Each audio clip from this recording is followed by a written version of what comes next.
देखिए बेटा, कल मैंने आपको बेटा प्रूव करना आपको सिखाया था। एक तो मैंने बेटा आपको टेबल बनवाई थी कि साइन 30 cos 40 ऐसी वैल्यू निकालते हैं। एक मैंने बेटा आपको जो पीजीटी है उससे भी बेटा मैंने आपको साइन 45 cos 45 tan 45 उसी तरीके से मैंने आपको घर से करने के लिए दिए थे cot 45 sec और cosec 45 वाला।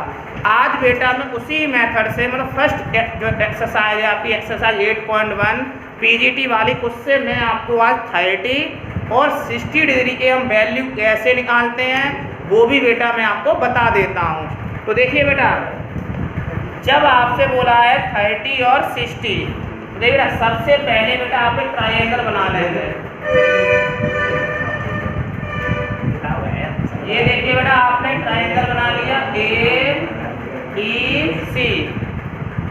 ये आपका ट्रायंगल, इसमें हम 90 नहीं लेंगे क्योंकि यहाँ 30 और 60 का बोला है। जब 45 लेते हैं तब बनता है हमारा राइट ट्रायंगल, जब 30 और 60 लेते हैं तब हमारा नहीं बनता है। लेकिन अब बात आई कि जो फर्स्ट एक्सरसाइज मैंने आपको कराई थी वो थी आपकी पीजीटी से। अब बिना पीजीटी हम निकालें कैसे? तो देखो अभी मैं इसे मुझे निकालना है 30 और 60। अगर मुझे 60 चाहिए, इसका मतलब जितने भी एंगल हैं वो सब मुझे 60 चाहिए। अगर 60 के सभी एंगल कर दिए, इसका मतलब ये हमारा इक्विलैटरल ट्रायंगल होगा जिसकी सभी साइडें भी इक्वल होंगी, तभी तो उसकी सभी एंगल इक्वल हुए। अब हम अगर चलो 60 मान लिया, 60 का तो निकल आएगा। अब अगर मानो मैं इसी में 30 का और मानना चाहूँ तो मैं 30 का एंगल कैसे निकालूंगा? तो 30 के लिए क्या करूँगा, कोई भी एक अल्टीट्यूड डाल दूंगा ये बाइसेक्टर से। तो यहाँ तो 60 है ही, 60 ये दोनों बट जाएंगे आपके 30 में, और जब मैं अल्टीट्यूड डाला तो यहाँ 90 तो आपका होगा। अब देखो बेटा कोई सा भी आप यहाँ पे नेम डाल दो। मान लो मैंने यहाँ पे नेम डाल दिया D, कितना ले लिया। अब देखना बेटा इसमें मेरे पास तीनों साइडें हैं, लेकिन मैं जब 60 निकालूंगा तब तो चलो सीधा सीधा हो जाएगा। लेकिन मैंने आपको बताया था 8.1 में कि बेटा जो भी हम ये निकालते हैं sine P sine Q cos Q P sine tan P tan R, ये सब में इसमें निकलती है राइट ट्रायंगल में। तो बेटा मेरा राइट ट्रायंगल यहाँ 200 हो रहा है, एक हो रहा है ABD, एक हो रहा है ACD। इनमें से आप कोई सा भी एक राइट ट्रायंगल ले लें, हमारा आंसर आ जाएगा। लेकिन अब इसमें बात आई, अगर मान लो मैं ये वाला ट्रायंगल ले लूँ तो इसमें AB की तो वैल्यू है, लेकिन ना मेरे पास BD है ना मेरे पास DA है। ऐसे अगर मैं ये ले लूँ ACD ट्रायंगल, तो यार AC तो A है, मान लिया है मैंने, कुछ भी मान लूँ मैं, तीनों साइड इक्वल हैं, लेकिन ना मेरे पास DC है ना मेरे पास DA है। जब ऐसे ना हो तो बेटा आपने 9th क्लास में थ्योरम थी कि एक ट्रायंगल में जब हम अल्टीट्यूड डाल दें फिर आपको उन दोनों जो ट्रायंगल होते हैं उन्हें बेटा हम कन्वर्जेंस करते हैं। ये आपका ट्रायंगल चैप्टर में थ्योरम है। तो ये बेटा सबसे पहले से कन्वर्जेंस कर लेंगे। तो देखना in triangle ABD and triangle ACD, इनमें देखना बेटा AD कॉमन है, ये आपका हो गया AD कॉमन। इसके बाद B और C पे दोनों पे 60 डिग्री का एंगल है ना, ले लो angle B equal angle C equal 60 degree. इसके बाद AB और AC हमारे इक्वल है, मानना चाहो A मान लिया मैंने सभी साइड को, तीन चीज़ें मिल गई।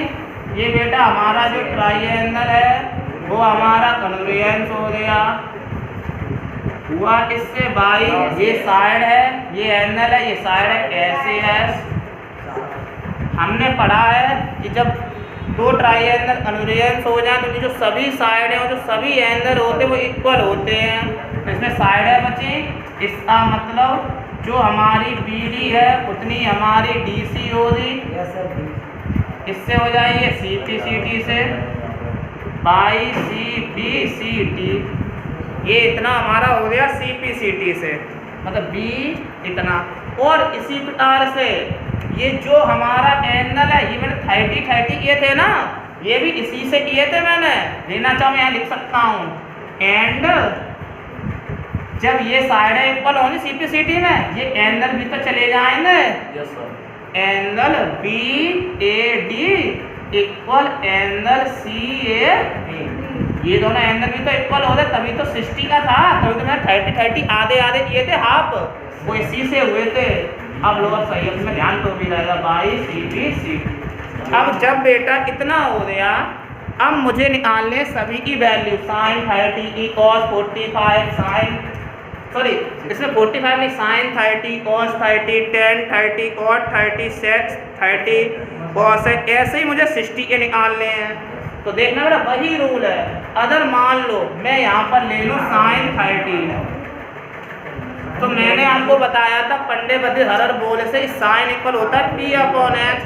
30 आप कोई से भी ट्रायंगल का ले लो, चाहे इसका चाहे इसका, कॉन्ग्रुएंस से सब इक्वल है। तो अगर मान लो मैंने ये वाला ले लिया, तो इसके सामने वाला ये आ जाएगा बी डी। बी डी क्या हो गया, जब ये तो पूरी ए थी साइड और सी पी सी टी से हमारे इक्वल आए, इसका मतलब ये तो बी डी जो है ना वो a/2 हो जाएगी, और जो डी सी है वो भी हमारी a/2 हो जाएगी, आधी हो जाएगी, क्योंकि ये इक्वल आई है। जब पूरी अगर मान लो पूरी 2 सेंटीमीटर होती और जब ये आधी आधी हुई ना हाफ, तो 1-1 हो जाते, मतलब आधी आधी हो गई, a/2 मैंने अभी साइन 30 होता है p, फिर होता है अपॉन h। तो हमें पता है एंगल के सामने ये p, मतलब ये h बची a। अब इसके नीचे तो 2 है, इसके नीचे कुछ नहीं, उसके नीचे 1 मान लिया, क्रॉस मल्टीप्लाई कर लो, ऊपर जाएगा क्या a/2 है, a से a कट जाएगा 1/2। यही मैंने कल टेबल से भी आपको वैल्यू निकलवाई थी। ये बेटा लो, ये क्वेश्चन जो है पहले आते थे क्वेश्चन करने के लिए, अब नहीं आते, अब ओनली टेबल जो है क्वेश्चन आते सीधे सीधे, ये नहीं आते।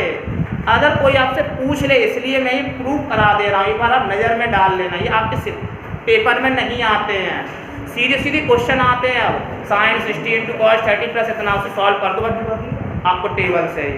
बस मैं आपको बता दे रहा हूँ, कोई पूछे इसका एक और सॉल्यूशन होता तो आप बता दें। एक तो टेबल होती है, वो एक और इस तरीके से भी होता है ये।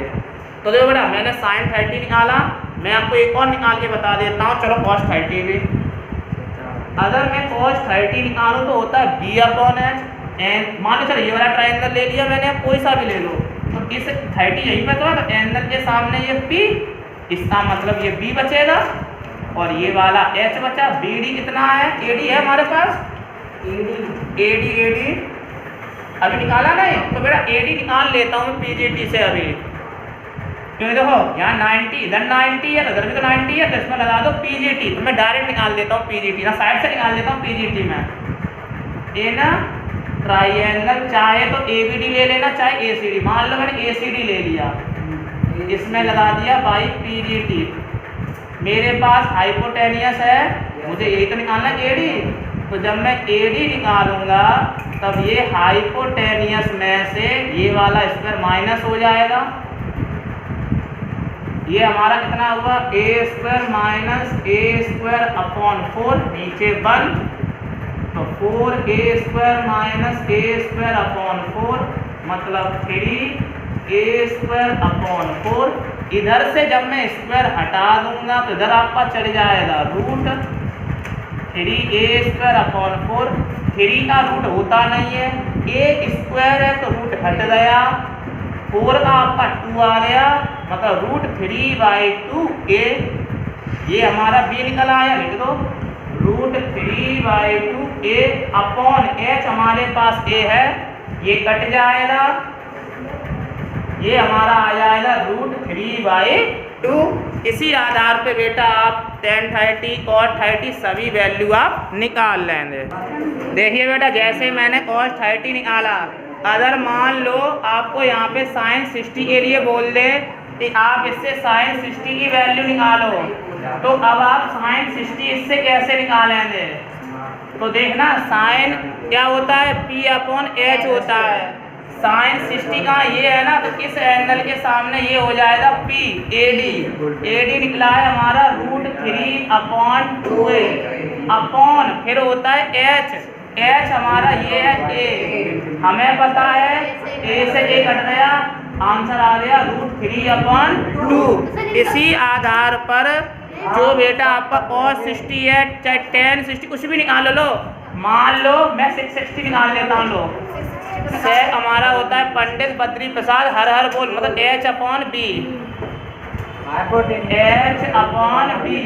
हमें पता है कोई सा भी ले लो, चाहे ये ट्रायंगल ले लो चाहे ये, तो देखना 90 के सामने H तो हमारा A है, अपॉन 60 लिया है तो एंगल के सामने ये P हो गया, मतलब ये हुआ हमारा HA/2।